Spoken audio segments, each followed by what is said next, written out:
Good morning. Buenos dias. Audio catch-up time. There we go. Okay. Waiting for an audio check. Looks good. Okay. Sounds good. Good morning. I am already out of coffee. I tried to make a second cup, but it was a disaster. So, good morning, Mo. Good evening, Mo. Buenos dias. Buenos noches.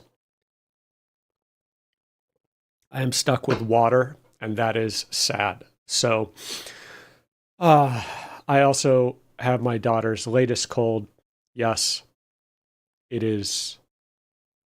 It's my part-time job. It might be my full-time job. So I'm going to blow through this.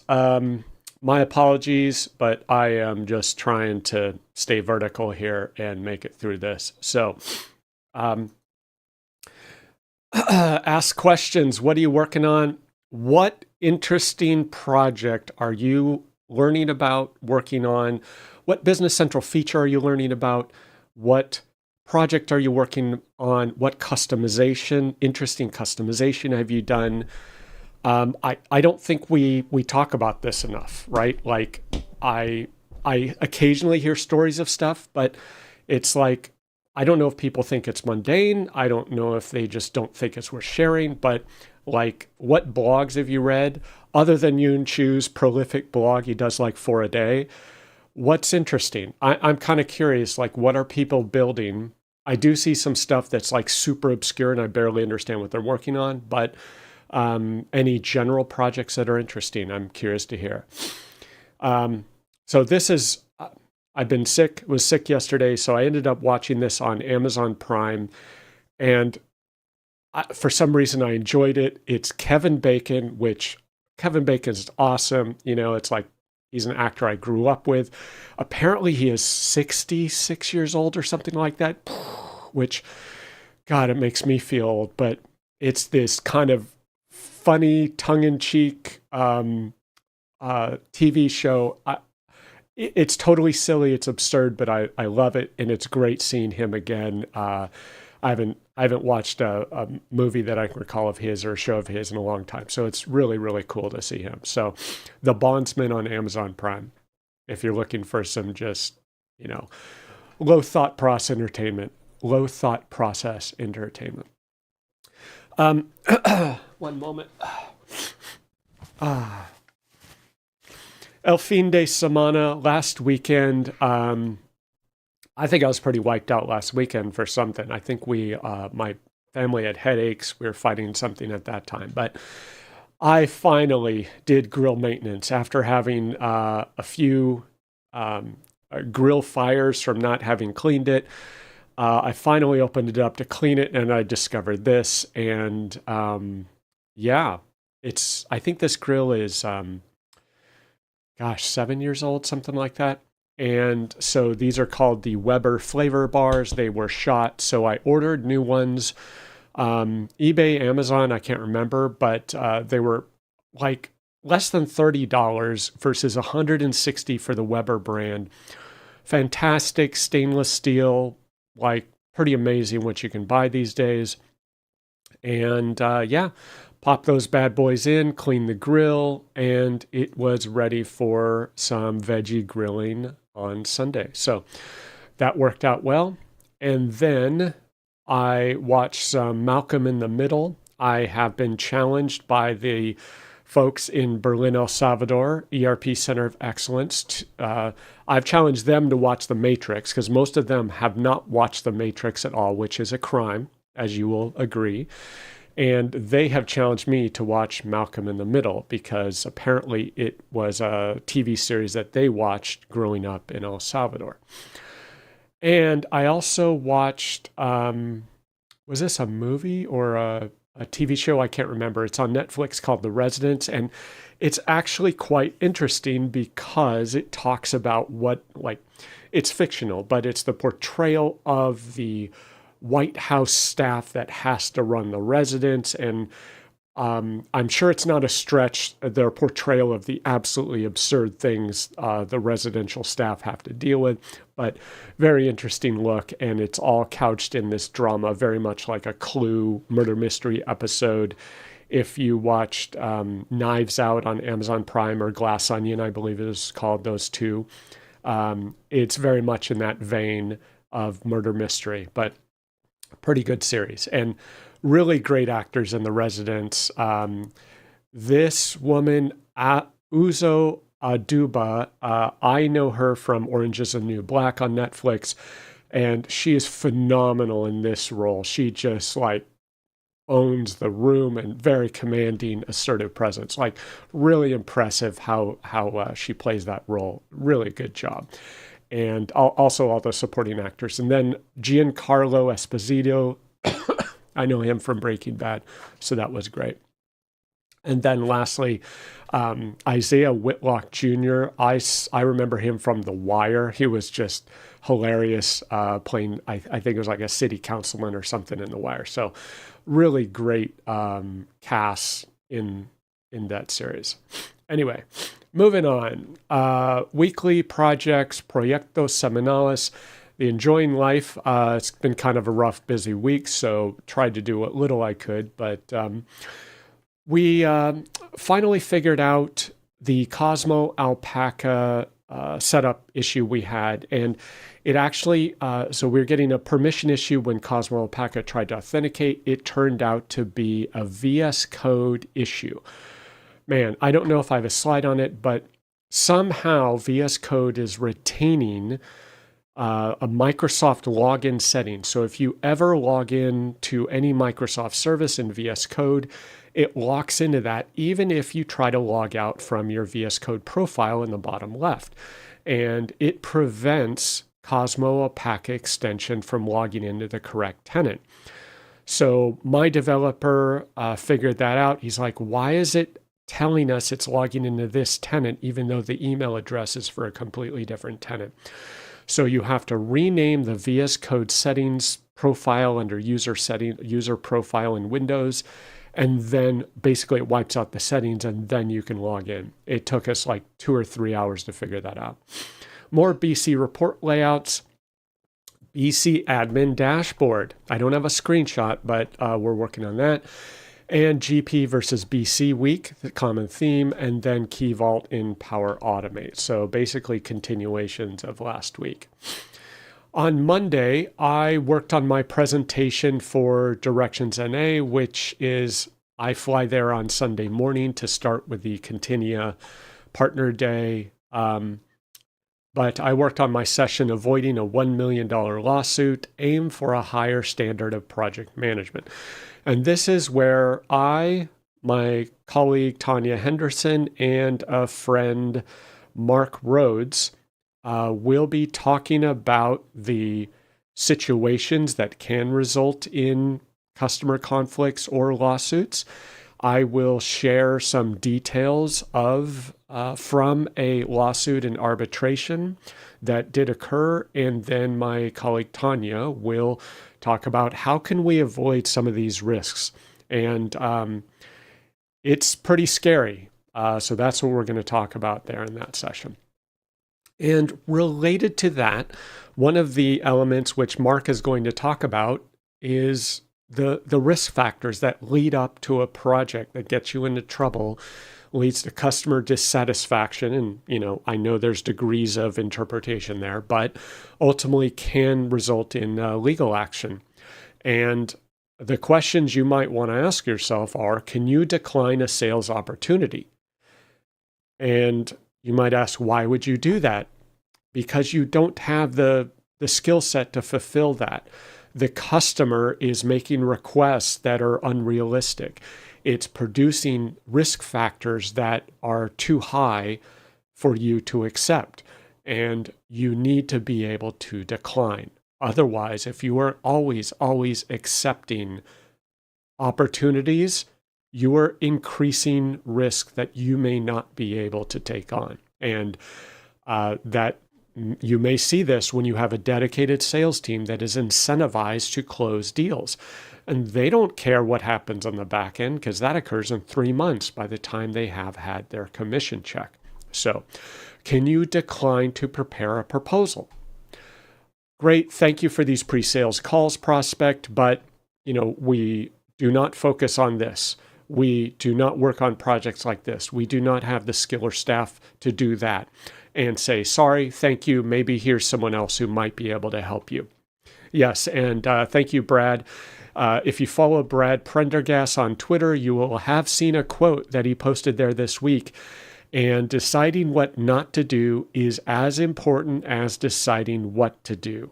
And this is super important in many aspects, not just risk, but when you're trying to produce focus and direction for your business, your career, your job, your project, whatever.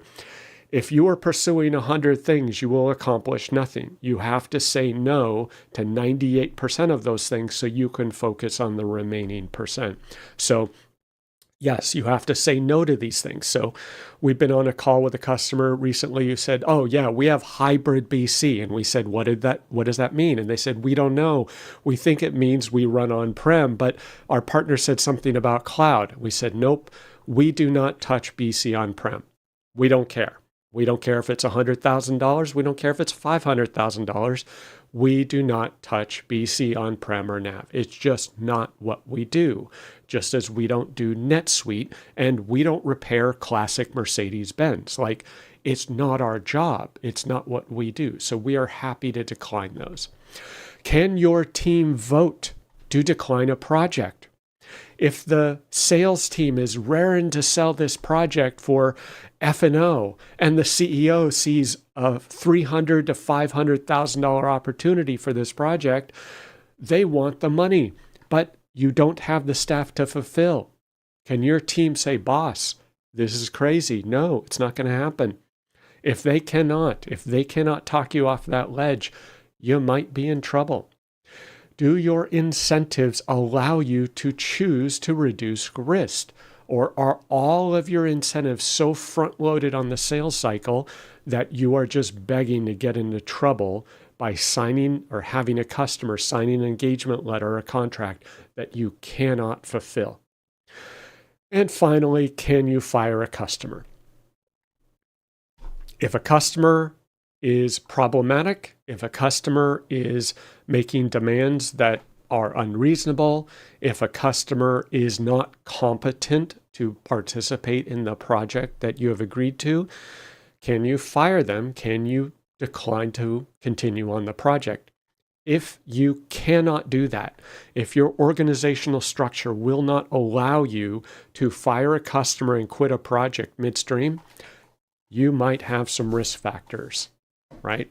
So anyway, that is related to avoiding a $1 million lawsuit. Okay, Tuesday, Martes Dynamics GP versus Business Central report layouts. Water makes me sad. So we do a lot of report layouts. So not surprisingly, every new BC implementation, customer needs a modified purchase order, modified sales invoice, modified statement, modified computer check layout. And so we receive the requests at ERP Center of Excellence, and the interns in El Salvador say, great, I'm on it. I'm going to modify this PO, sales invoice, whatever the case is. So they'll do the layout, like the visual aspects of moving fields around, borders, titles, just rearranging things visually. But almost always for, say, a purchase invoice, a sales invoice, a purchase order, there will be questions like, okay, this says reprint. This is a sales invoice that says reprint. Actually, no, this is a purchase invoice. So it's a purchase invoice has the word reprint on it. This is from Dynamics GP. There was a feature that allowed you to have a reprint flag, and it had a times printed count, and you could display this information on the report. Off the top of our head, we don't know if BC has this. Maybe it does, maybe it doesn't, I don't know. But even if it's in the database table, we don't think it's one of the standard fields on the RDLC report or Word report layout for that matter. So we have to stop and we say, okay, does the customer still need this reprint? If so, where are we going to pull it from? We got to go research that field, figure out what the flag is or the counter is, and then we likely have to do a report extension. And then you see right above my big head, order type. This said something stock sales order or whatever. What does that mean? Where's that coming from? Where was it coming from in GP? Where's it going to come from in Business Central? Is it still necessary? Shipper ID. What does that mean? What is GPS 105? Like, I don't know. And these were GP specific fields that don't necessarily map or translate to BC. And quantity shipped, quantity, where is it? Right there. Quantity shipped, quantity back order. Where do we get that in BC? And are those on the report layout? And then behind me, you can't even see it. It is site. So that is site in the purchase invoice header versus the line. GP had it as a default value in the header, also had it in the line, but this appears to be coming from the header. So all of these questions come up. And lastly, over on the left there, you see I have a screenshot of the purchase order from GP. It had different purchase order types from the same transaction. This was a field. It seems that BC does things differently. So if we have a purchase order that says standard, how do we represent that in BC? So, hello, Andy. Welcome from Twitch. Great platform, I think. So how do we map these, right? It's not about the visual report layout. And so David does the layout. He's like, I'm 95% of the way, but I got these questions. So we have to send the questions back. And Alyssa's working on the implementation. And so we need to pause because they are not this far along in the project to answer all of these questions. So it's an interesting process where it's stop, start, stop, start. Maybe we get one question answered at a time. And when you say report layouts in a project plan, it's more than just moving fields around and making it look pretty. You're going to have a lot of implementation detail questions that may not be obvious. And these are really tedious questions, right? So that was an observation I have. And Power Automate and Key Vault. What a mess. I am assuming this is specific to Key Vault, and I am assuming this is some funky security related measure that is in place. I don't know what the technical explanation is, but I have confirmed that if you use the Azure Key Vault connector in Power Automate, it takes over at least 3 days, and likely it's done by 5 days, for permissions from Azure Key Vault to propagate in whatever manner that's propagating so that Power Automate can read those permissions. Power Automate is absolutely not actively reading permissions against Azure Key Vault in real time. So if you set up user access, or you set up a new Key Vault, you give a user access, you set up a secret, and you allow them read access to that key and read the secret, it is an absolute minimum of 3 days before Power Automate can even see or access that Key Vault under that user's account. And we have not been able to dial it down any further to determine exactly how long it takes. And it probably varies. Given that it's taking more than 3 days, it's probably 3, 4, 5 days. We think 5 days is pretty safe, but could be that 6 is the safe boundary.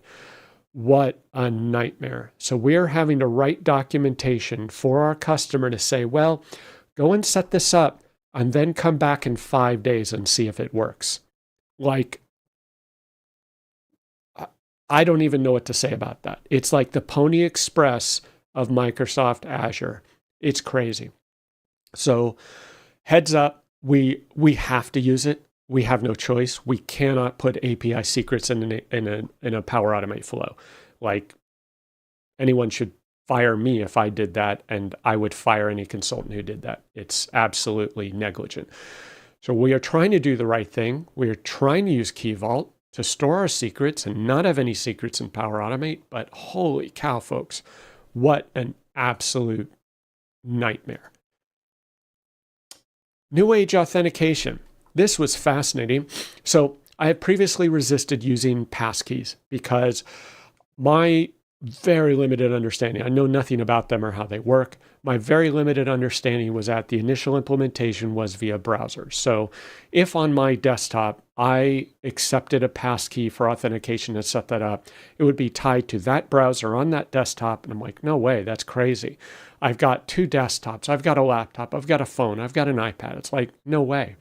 However, my password manager now has passkey support. I don't know when they implemented it, but I noticed that when a prompt to set up a passkey was going on a website, my password manager popped up and said, aha, I see that this website is trying to set up a passkey. Would you like me to handle this? At first I said no, because I didn't quite understand it, but I finally said yes. It's phenomenal, at least with my password manager and the 1 or 2 websites I've set it up on. When the site prompts for authentication with passkey, my password manager instantly detects it, says, would you like me to log in? I say log in, boom, it's done. Really slick, flawless so far. Excellent implementation with my personal password manager RoboForm. Works phenomenal. And it works on multiple browsers because it syncs, it's portable, it's not tied to a workstation, it's not tied to a browser, it's not tied to my phone. So far, so good. And then the second very interesting thing is I have a new phone and I set up I reinstalled an app on my iPhone for my bank account, and it asked me how I wanted to authenticate. And it gave me like 3 options, and one was verify with your credit card, debit card, ATM card, whatever it was. And I was like, wait, what? So on my phone, it said, pull out your card, hold it right on the front screen of the phone. And it even gave you my little layout dashed lines, held it up to the phone, and it authenticated via NFC with the card. Genius.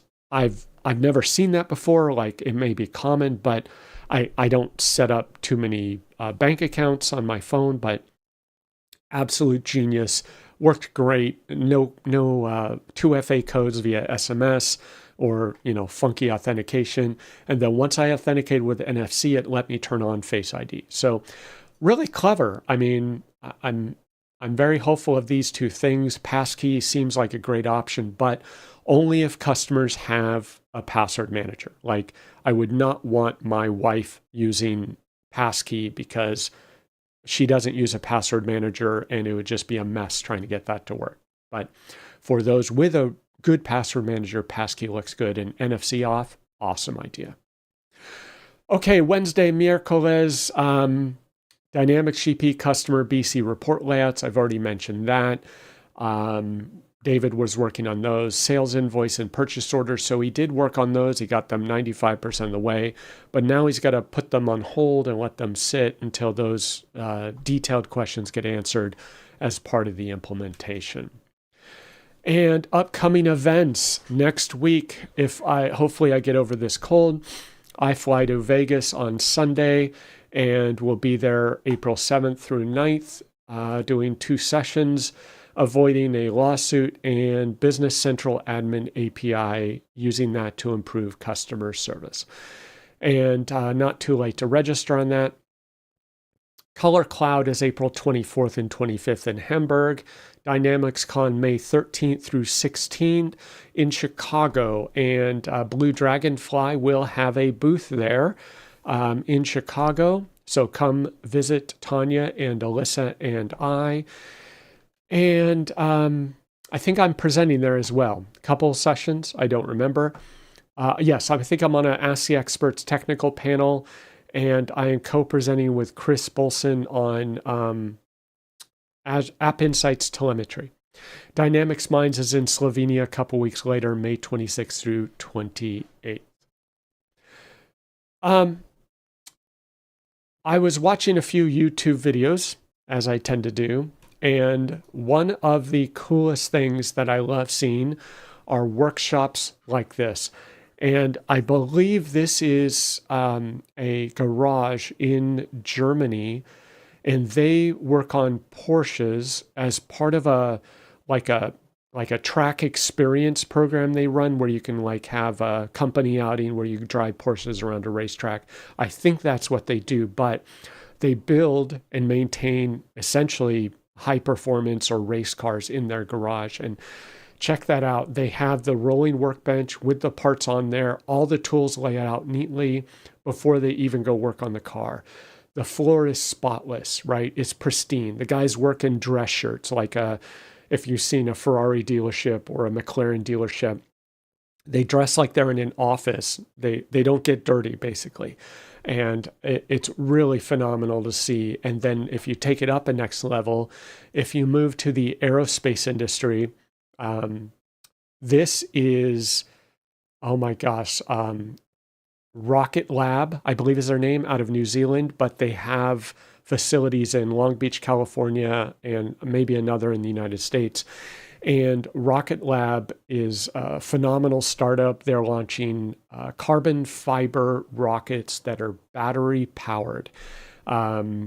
Really, really cutting edge stuff. And this is a workshop tour with their CEO. I forgot his name, but that is their stage 1 assembly tool wall. And you can see every single tool required for their stage 1 assembly. They have names, who is in, who is out. They have every single tool they need, and you immediately see where the tools are, what's missing. Just gorgeous. And Koenigsegg, if you're familiar with that, hypercar company, McLaren is the same, Ferrari is the same, Lamborghini is probably the same. Just all of these high-end workshops, and I'd love to be in an environment that is like that. I'd love to have ERP projects that are like this, that are that organized, that meticulous, that just by the book. How do we achieve that? I do not know. On Thursday, Jueves, David got a new Business Central report layout request, and this one was just a report layout. It was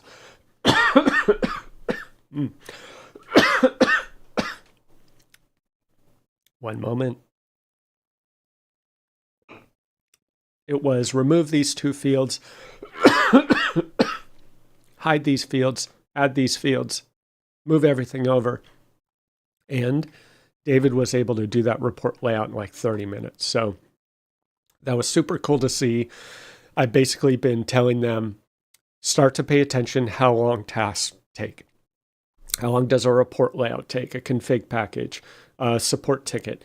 And so that they can get a baseline, a reference for how long these things take. So 30 minutes, start to finish, RDLC report layout delivered with a PDF, boom, done. And same day turnaround for these report layouts out of Berlin, El Salvador. So pretty impressive. And we have another keyboard failure for an X1 Carbon out of El Salvador. And it's not a criticism of Lenovo ThinkPads, X1 Carbons, or anything. There is a reason this failed. And this X1 Carbon is being used by my friend Gabe at the Good Bean El Salvador Roastery. So he has his own roasting room with this large, looks like a giant, science experiment where he roasts coffee. And it gets 98 degrees, 100 degrees Fahrenheit in this room potentially. And one of the components of roasting is heating up the beans, which releases a ton of moisture. And despite there being a vent to the outdoors to exhaust the moisture, exhaust the heat, the room is basically a sauna. So I'm not surprised in the least that this keyboard failure happened. This is a laptop that used to be mine, so I know it worked fine. And this is actually not an uncommon failure mode of the ThinkPad laptops in general. Now, the good thing is that these keyboards are relatively easy to replace. So he told me about the keyboard failure. I went on eBay, $40, a couple days later. I have the keyboard. I'm going to bring it with me. So what I'm also doing is I've ordered a one of those thermometers, and I forget the humidity monitor. And it's going to measure temperature and humidity in Gabe's roasting room, so we can just see how high do the levels go, both temperature and humidity, and how long does the roasting session last. It basically lasts a full day as he roasts once a week, and then the laptop's off the rest of the time. But when it's on, that one day is very intense, and it's essentially equivalent to living at the beach, which is where the second ThinkPad keyboard failure occurred, is at hygrometer. Thank you, Ted. That's the word. The other previous keyboard failure I've had on a ThinkPad was a T470. It's at El Zonte. And basically the average temperature at El Zonte is 98 degrees Fahrenheit, 95, maybe it goes down to 88 in the evening. And you're looking at 60 to 80% average humidity at the beach. It's literally just a tropical beach. And that's the other place a keyboard failed. So yeah, I'm not surprised at all. Something in there is shorting out, corroding, shorting out over the course of basically less than a year is when they'll fail. So yeah, not sure if this is going to be the appropriate laptop for a roastery or the beach, but yeah, I'm collecting data on this in order to be able to support these in El Salvador. Okay. Summit NA roadshows. I have not checked these dates in several weeks, so if you're interested in attending one of these local roadshows, go check out dynamicscommunities.com/summit-roadshow and verify city, date, time, everything. And Friday, Viernes, that is today, I am going to try to finish up my second presentation for Directions NA on the Business Central Admin Center API and how I am looking to use that to improve customer service, customer support, reduce the time and effort and hassle required for us as a team, improve the experience for our Business Central customers, automate tasks, automate maintenance, be proactive with our customers. That is the goal of what I'm trying to do with Admin Center API and what I'm sharing in this session. And Franklin, our junior BC developer in El Salvador. He has only been working with BC since January, I believe, if I'm not mistaken.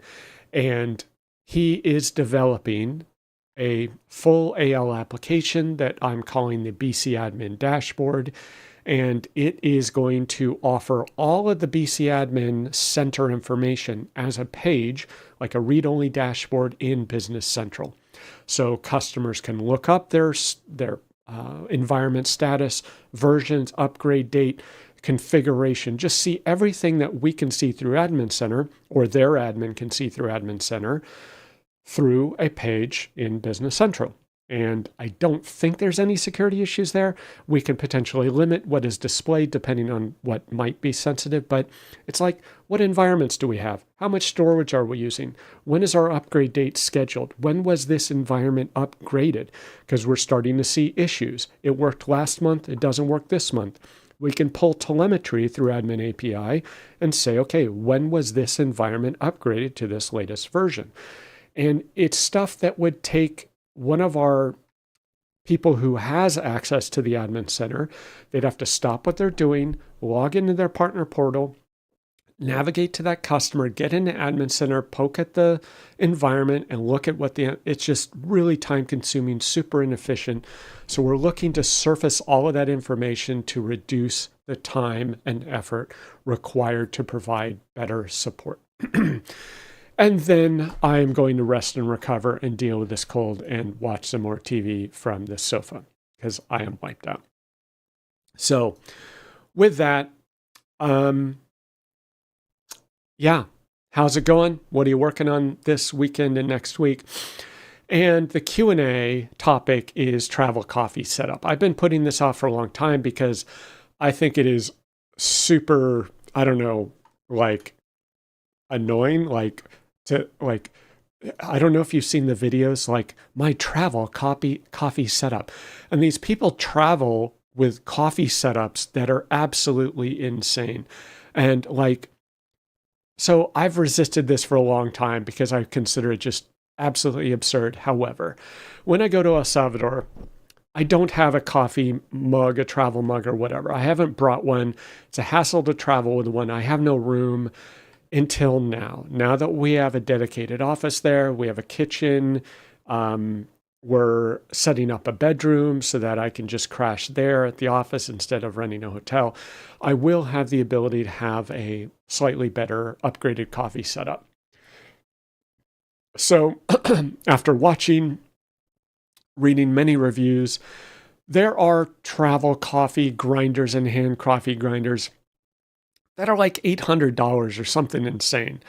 Like, you've got to be crazy. And apparently one of the nicer ones and the reasonable is in the $200 to $300 range. I'm like, no, not going to happen.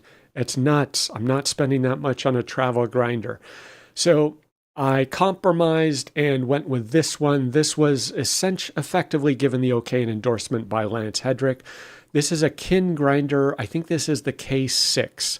They have many models. I don't know the difference. I can't tell the difference. Probably have 5 models, but Lance Hedrick said that for pour over, which is all I'd be interested in while traveling, for pour over, the K6 is fine.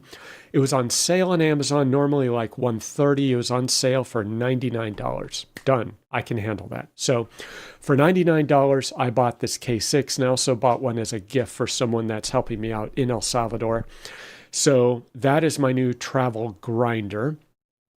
And I think it does up to 30 or 40 grams. So it could do a full 2 cups. I also got my standard Hario V60 in plastic for heat retention. So I got 2 of those for myself and the friend in El Salvador. Got the Hario V60-02 papers from Japan.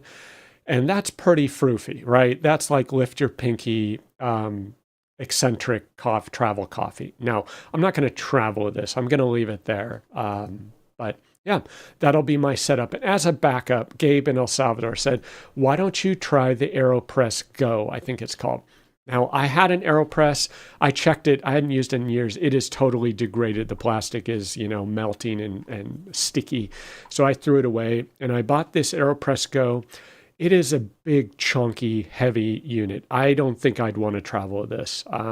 It is technically portable, but it is the full steel travel mug, really nice quality, with an AeroPress that locks into the top, and then you can put the lid of the cup. So it's all one unit. So I did splurge and get this. I forgot how much it was, but it was also on sale. Would not have bought it otherwise.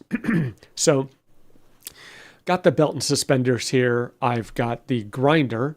I've got a Hario pour over, and then I've got the AeroPress. Now, I may look for just a more conventional mug, like I forget the brand of mugs that I've been using, but yeah, that is my new extra froofy high-end travel coffee setup. So with that, I am going to go rest and try to finish my presentation, but have a good weekend.